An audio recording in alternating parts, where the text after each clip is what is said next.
Sounds like he needs to listen to more Morrissey. Yeah, exactly. Yeah.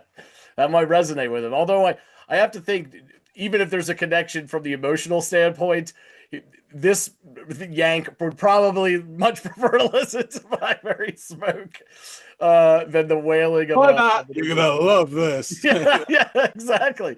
They're one and the same.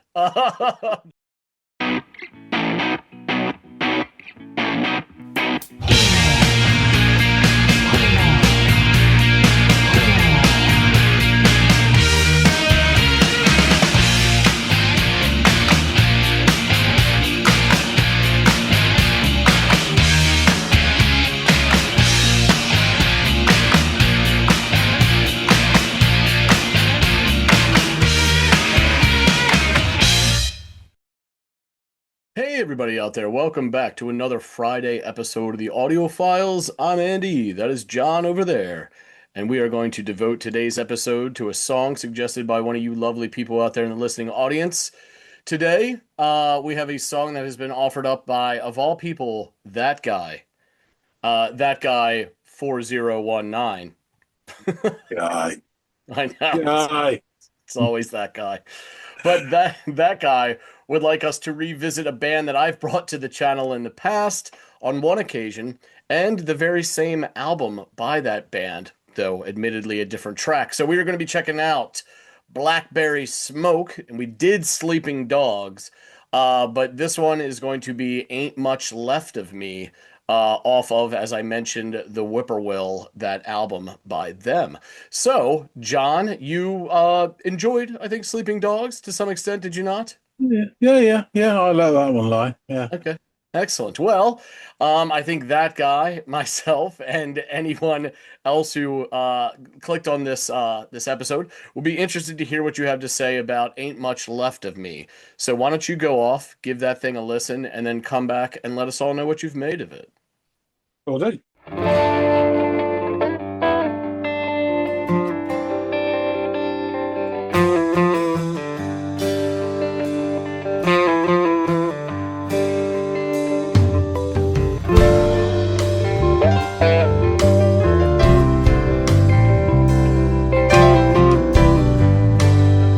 Piano.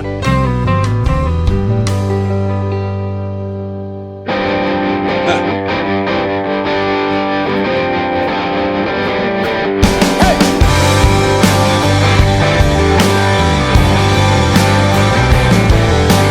Well, my fall from grace was a sight to see. Good turn to bad and bad turn to misery. I found out what it is and what it's not. And all I ask for sure ain't what I got now. so I'll go back a second to sounds about a question or something else. But yeah, really nice start in it. So it looks like a three-step start. It starts off with almost this gentle noodling or scratching around, and then the drums they were like just tapping away in the cymbals, and then the drums kicking very gentle beat, and you get this sort of riff going. It's a lovely tone to it. Yeah. And then the sort of overdriven guitar comes in, sort of crackling with intent, and the song begins proper. Um, there's some really nice.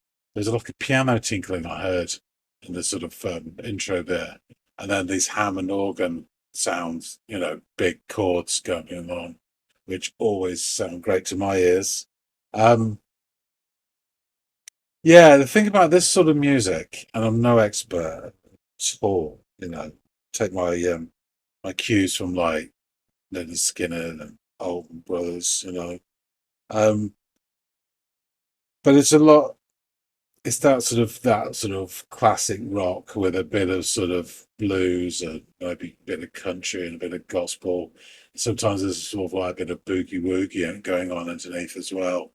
Um, there's there's a lot to like, but it can also sound a bit sort of cod, a bit cliched, and so it has to. I don't know what's the word. So it sounds real, but like almost committed. Um, and when it does sound like that, it takes you along. This is from my British ears here, as I being no expert on it. But this sounds great. And it sounds very simple, in comparison, but my limited knowledge of bands like this, I get a little bit of like Black Crows in this. They do that thing where they have that sort of again a sort of like isolated start. So the singer starts with nothing around, and then the band kick in after a few beats. And I've heard the Black Crows do that a few times as well. And it's a great technique, and it just sweeps you into it. And that's what they're doing here. And this sounds great. Sounds really good. He said something about his fall from grace. Decided to say, it's a good turn to bad. This scribbler's down a bad turn to misery. So we've got this sort of blue collar narrative, tale of woe. And I guess is from the title, he's still standing up to all the forces around him, and there ain't much left of him, but he's still there, battling on. Let's see. Let's go back a little bit. What it is and what it's not, and all I ask for sure ain't what I got now. Well, I've been rained on real hard and put up with, dance with the devil till I'm in bed, took all I got and there ain't much left of me. I've been knocked down, drug out and left for dead, barely held together by a few old threads. Hey, I'm still here, there ain't much left to see, no. Well, I'm still holding on and there ain't much left of me, no.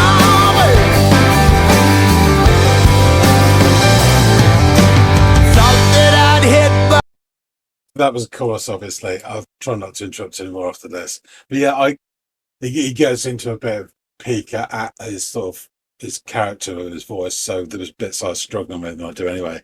But I got there. He got rained on, and something about dancing with the devil, and I get knocked about and drugged and left for dead. Yeah, Saturday nights, eh? There ain't much left of him to see, but he's still there, and so yeah, our hero is. Words of Reg Dwight, I'm still standing. Yeah, cool stuff. And a really nice big chorus. There's some lovely little flourishes there. Again, I heard the ivories tinkling away, which is really nice. And there you get a sort of classic rock riffs coming in as well. Yeah, it all sounds really good. but I ain't there yet.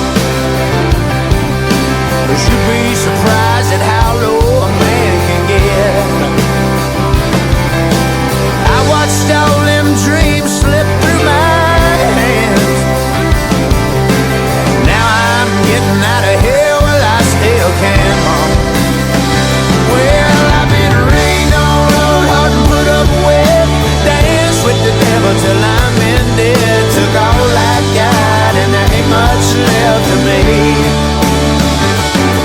I've been knocked down, drug out and left for dead, barely held together by a few old threads. Hey, I'm still here, there ain't much left to see, no. Well, I'm still holding on and there ain't much left of me. That's right, Mama. That's right, Mama.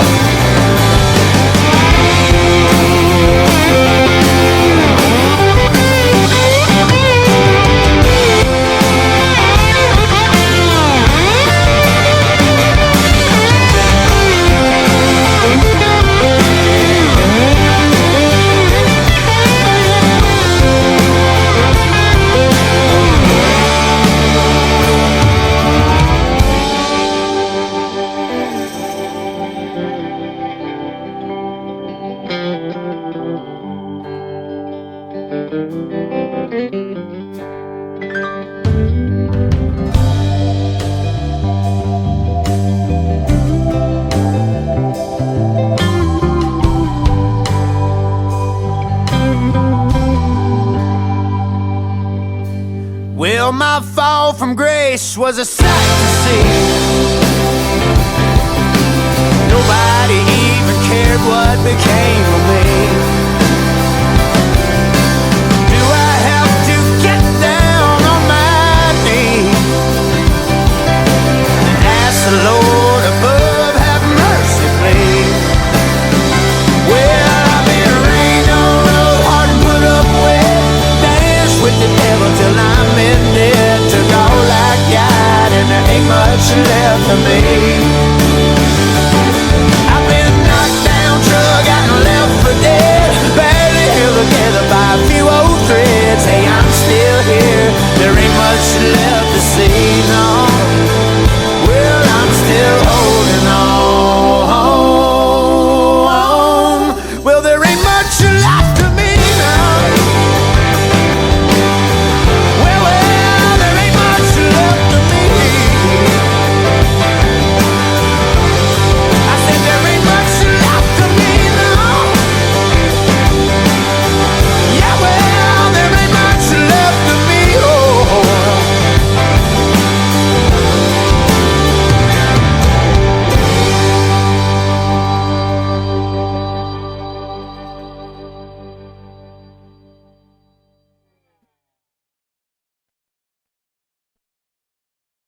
Well, that was a lot of fun. I really enjoyed that. It was a great sound as well. Nothing particularly complicated or even novel about it. It just sounded good. Sounded right. Yeah, that sort of working man, working class sort of hero. The indomitable spirit that can't be broken. I think you sometimes get with these southern rock songs like a touch of the old outlaw. This wasn't that. This is more down. There wasn't anything that said why he was, so put upon. So there wasn't anything to blame or anything like that. It was just, I've got this spirit that this feeling of injustice, but this stoicism in me means I'm going to carry on. And I guess that would be really relatable to many, many of their listeners. And why not? Yeah, it sounded great. For me, though, I know there's that lovely, is this steel, slide guitar coming in there. It's all fuzzed up. Great sounds from all that, but all of that, the organ notes and even the real piano notes as well, it's just really, it was all rich sort of texture to the song, and that's what elevated it for me. It sounded great. And I'm a sucker for all that sort of stuff anyway. So yeah, this is great shout. Thumbs up for me. Let's check back in with Andy and find out some more about this. All right, so you have returned. Tell me, John, how much is left of you after listening to Ain't Much Left of Me by Blackberry Smoke? Yeah, initially I was concerned. I thought this is another right-handed biased propaganda song, but no, nothing to do with that. Funny enough, actually, I saw somebody in real life, as they say, wearing a Blackberry Smoke tour T-shirt. Oh, Just on last Saturday, when I was out walking Marlow, and we have Saturday mornings. We have a regular route which I stop in near the town centre. There's a record store there, and I would chat to the guy. And someone came ambling up wearing that. I can't remember. I'm not certain, but I think it was like 2024, the tour, and there's that stuff Okay. on the back and everything. So Yeah. I thought, wow, don't see many of them round our way. So there you go. That's great. So, yeah, that was quite a coincidence. So to the song itself. So the song starts with a proper old school, what I call a 3-step opening. You first to get 10 seconds of like scene setting.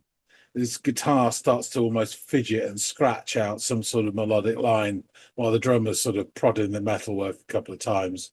And then after around a dozen seconds, the beat drops and we're into the second furlong.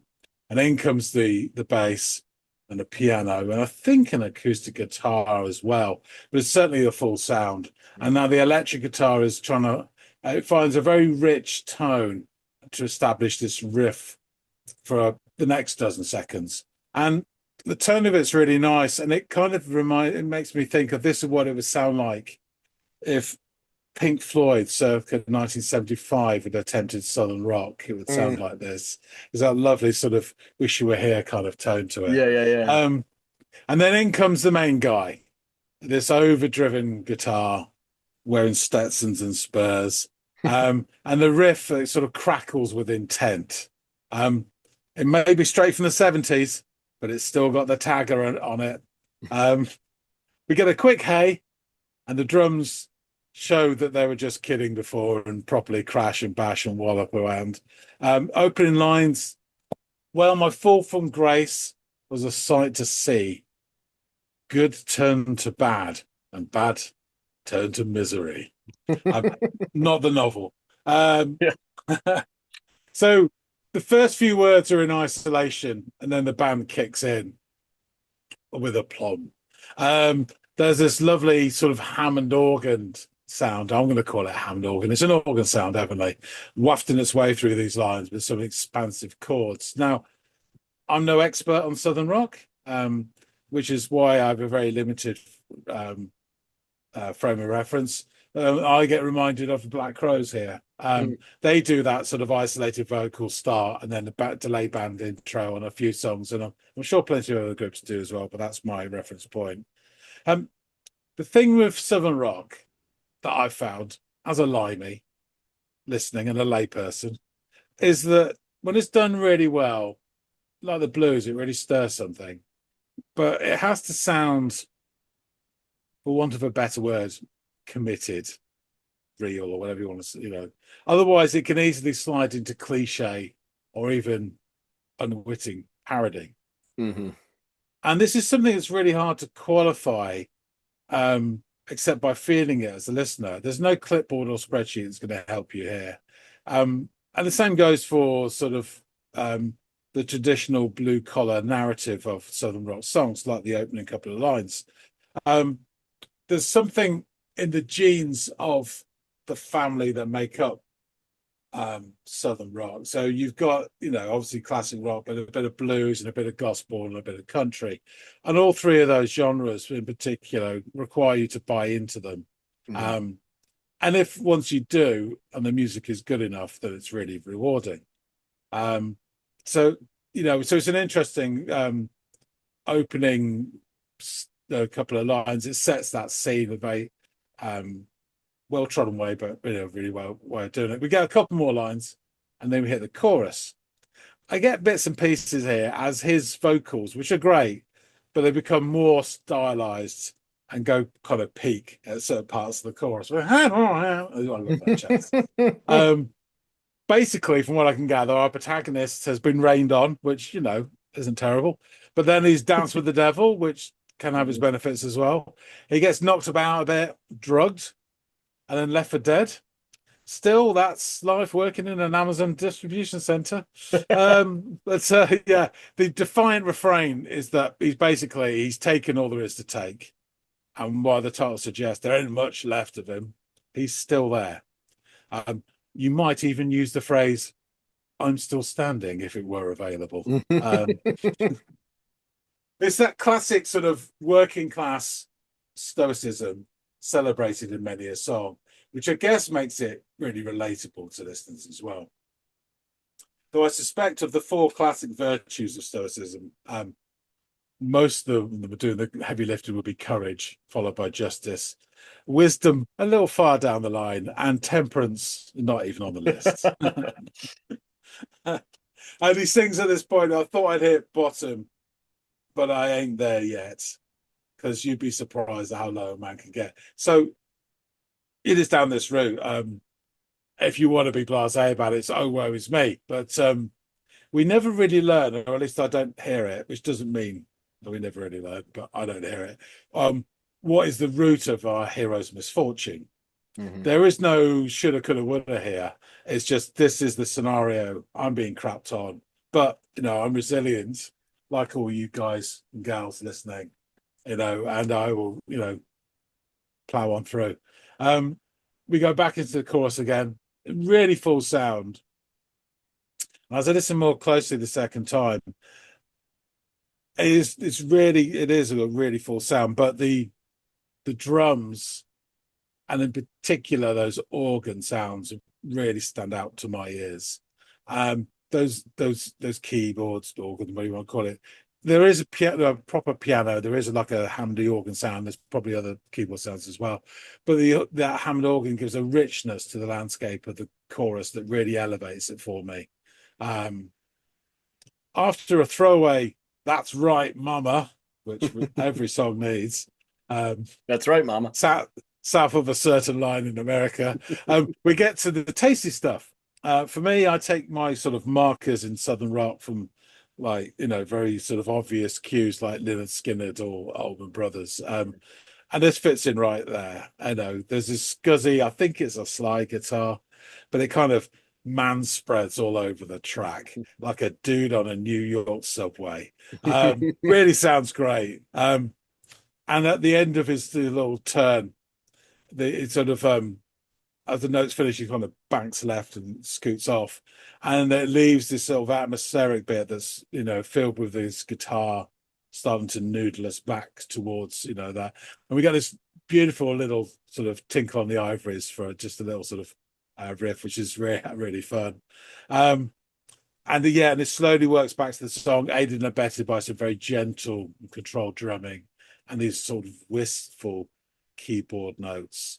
It's almost, if you imagine a scene, it's a bit of like, I don't know, smoke after a battlefield or early morning fog or dew. It's that sort of like clearing of the atmosphere to reveal it.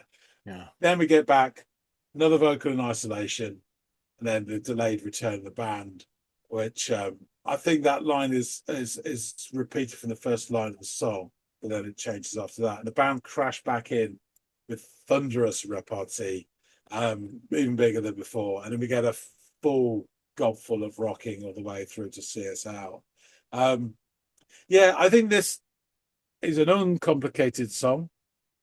It's not anything new or novel. It's just done really right. And as such, it sounds right. And it really delivers. I really enjoyed this as a exemplar of its genre. Done really well. Yeah, all good with me.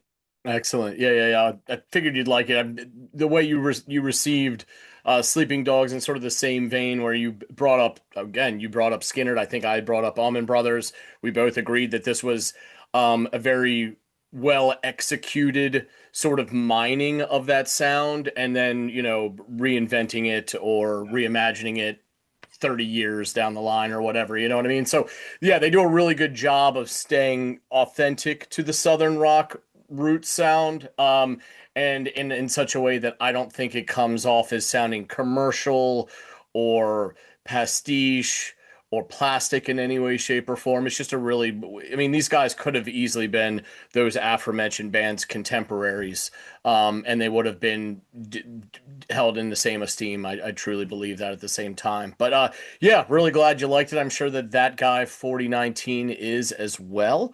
I'll get into the band. I'll do a little quick recap. I'll try to avoid too much about the album because I really mined a lot of the internet's information related to the Whippoorwill when we covered Sleeping Dogs, but I did find some interesting stuff about this song from one writer in particular. So let me get into this really quickly. Quick recap of the band. Blackberry Smoke is an American Southern rock band from Atlanta, Georgia. They were formed in 2001. The lineup consists of lead vocalist and lead guitarist Charlie Starr, lead/rhythm guitarist Paul Jackson, bassist Richard Turner, and keyboardist Brandon Still. Richard's brother, Britt Turner, was the band's co-founder and drummer before his death in March of 2024.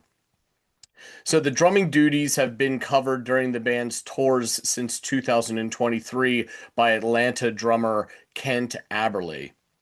In 2018, they added touring members guitarist Benji Shanks and percussionist Preston Holcomb, with Holcomb retiring from touring in the spring of 2024. So maybe that individual who you saw on the tour shirt was the last to see Holcomb perform live with the band. They have released 8 studio albums, 2 live albums, and 5 EPs. This track, along with the previous one that we covered, Sleeping Dogs, both feature, as I mentioned, on the band's third studio album, The Whippoorwill. It was released on August 14th of 2012 through Southern Ground Records in the North America, and on February 17th of 2014 through Earache Records in Europe. The latter contained 3 additional live tracks: Countryside of Me, Pretty Little Lie, and Six Ways to Sunday. The album debuted on the top country albums chart at number 59 before the album's official release in August of 2012, and then re-entered the charts 4 weeks later at the number 8 after its official release. So it hit number 8 after the release and number 59 before it had even been released by the record company. So it also debuted on the Billboard 200 at number 40 on its official release, as well as number 10 on the Independent Albums chart and number 12 on the Top Rock Albums chart. So they are kind of, as their sound would suggest, peppered all throughout different charts from different genres. The album has sold 51,000 copies in the US as of October of 2012. So that's only a couple months after its official release. It sold, 50, just over 50,000 copies. The album was released in the UK in February of 2014, and it debuted at number 30 on the UK Album Top 100 chart and number 1 on the UK Country Albums chart. And I know that sounds amazing, but at the same time, I'm thinking, what the hell does the UK Country Music Album chart look like? It was number 1 out of 3 spots available, I would imagine. Yeah, no one knows. Yeah, I was gonna say. I'm surprised y'all even had one, if I'm being honest with you. To be fair, there's been a couple of bands, and oh man, I can't think of the bloody name. I can see them now. There's like a man and a woman, and they're really famous. There's a couple of bands that, only a couple that are British bands that have started doing country music, and I'd say in the last 10 years, there's been a real shift in terms of the perception of country music in this country. Oh wow. So because it was really tied geographically, country music, to a certain particular part of America, really. So that related, and all the sort of narratives were to do with that. Yeah. And so you had like 2 or 3 bands in this country that have redone that. There's something Shires or something they're called. Oh, it's gone. Anyway, but yeah, so there has been a sort of like real evolution in terms of country music in this country, and its evaluation and its appreciation of it. So there is a chart. I've still never bloody seen it, but there is a chart. Yeah. That's interesting. I wonder if the shrinking of the world has something to do with that too. Just the availability for anybody to go on and listen to anything if they access the internet or I mean, whatever. I'm surprised it's taken that long, to be honest with you. Yeah, but it's still impressive because of everything you just outlined, how niche it is, how geographical in its roots it is. It's a bit different than rock and roll in that regard. So yeah, interesting stuff nonetheless. This track, Ain't Much Left of Me, was featured on the 2016 episode of the show Sons of Anarchy, which boosted its streams. Did you watch Sons of Anarchy? Oh yeah. I can't Yeah. remember this, but then again, there were a lot of episodes. Oh, yeah. So, All those really good shows just pump out songs that, I try to keep track of, or I have Shazam, this app that can listen to music and then spit out what it's hearing and who it was released by and when. A lot of these shows have great soundtracks, so it doesn't really surprise me. I've just been rewatching Breaking Bad, and it's some awesome stuff. Yeah, right. Anyway, we digress. So the band won the 2016 Georgia Music Award for Band of the Year, and in 2023 they were inducted into the Georgia Music Hall of Fame. And there's a lot of great artists that have come out of Georgia, as we both know. So that's they're in good company, I would imagine. According to Fred Phillips of Something Else Reviews, there are just some times when you listen to a record and know that it's going to be a big part of your life for a long, long time. It hasn't happened to me in quite a while, but the feeling was instant on my first run through the latest from Blackberry Smoke. The songs on the Whippoorwill hit me right where I'm living right now, which makes it mean a little more to me. That aside, it's just filled with incredible songs, funky southern grooves, and hooks that the original Skinnerd lineup would be envious of. After spending a paragraph raving about the album's title track, Phillips would then go on to write, "There is one song on the record that I've spent more time with than the title track, and it's for personal reasons.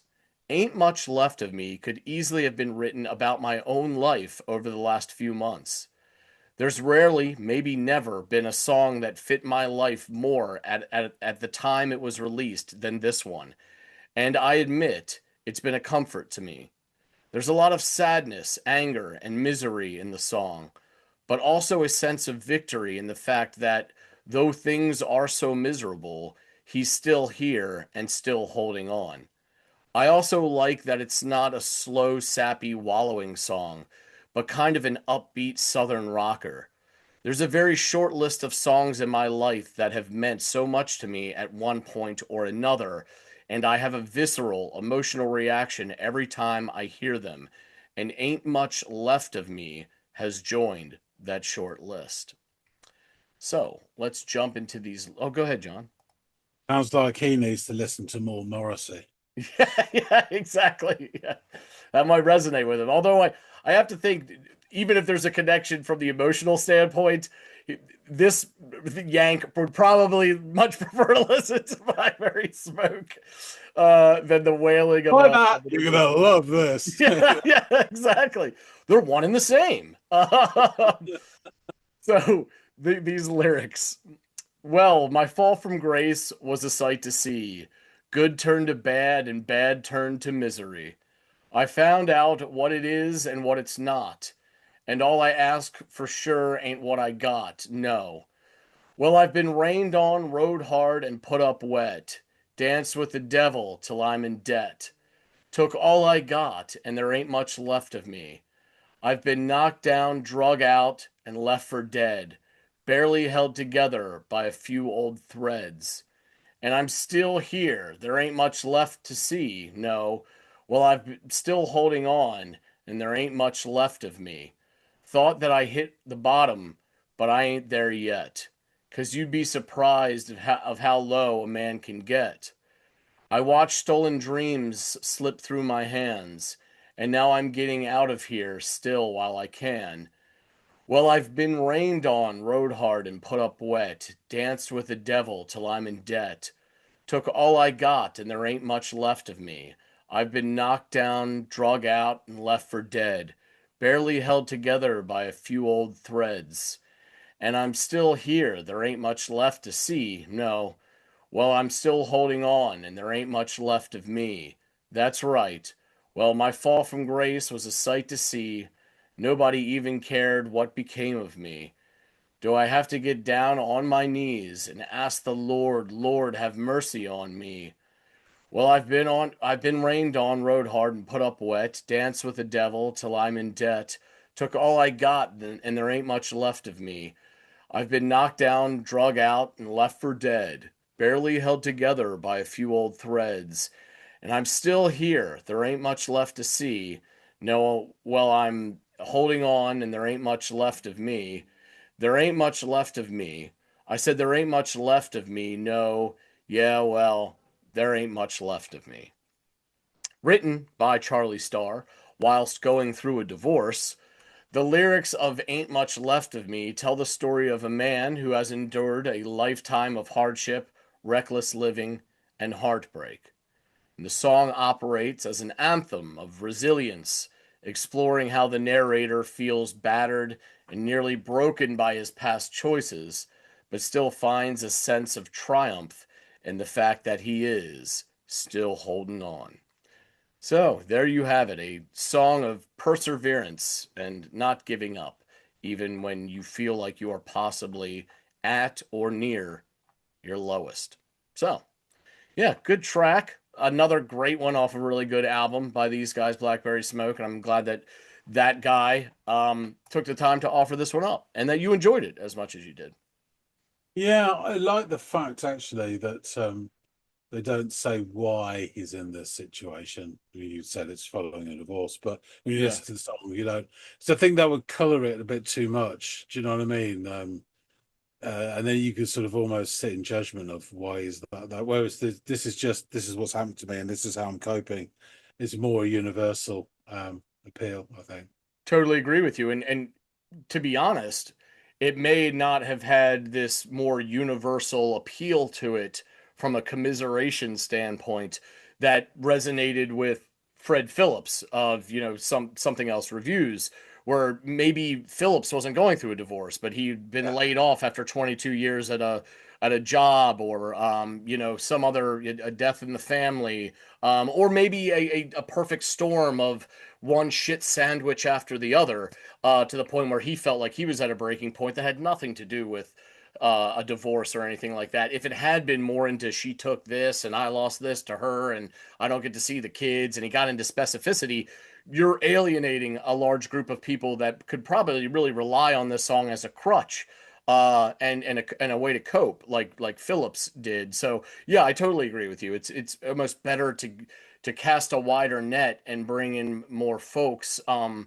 you're doing in a way, you're doing a good deed, but while also being like cathartic for yourself to just get it out. You're bringing other people in, going, you're not alone. It's good to know that I'm not alone.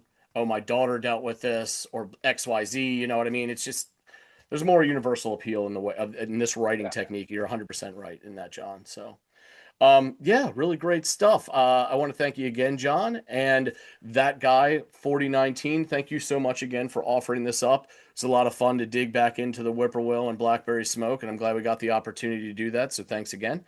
Guys out there in the listening audience, please let us know what you think of Blackberry Smoke. Is there other stuff from them that we should check out here on the channel? I'm a little bit familiar with these guys even outside of the Whippoorwill, but if you offer up something I haven't listened to, maybe I'll give it a go. If there's, I'm sure John, there's plenty from other albums that John is not familiar with. So feel free, if you're a fan and you'd like to hear our thoughts on any of their other material, shout it out in the comments field below. Hell, shout out any other band, artist, group, whatever, and there's music down in the comments field below. And if at least one of us is not familiar with it, we will add it to our ever-growing list of future Friday songs, where we dedicate, we've illustrated today on this episode, we dedicate that episode to a song you guys have suggested. So look forward to hearing from you guys. Also, please like, share, and subscribe if you haven't done any or all of those things.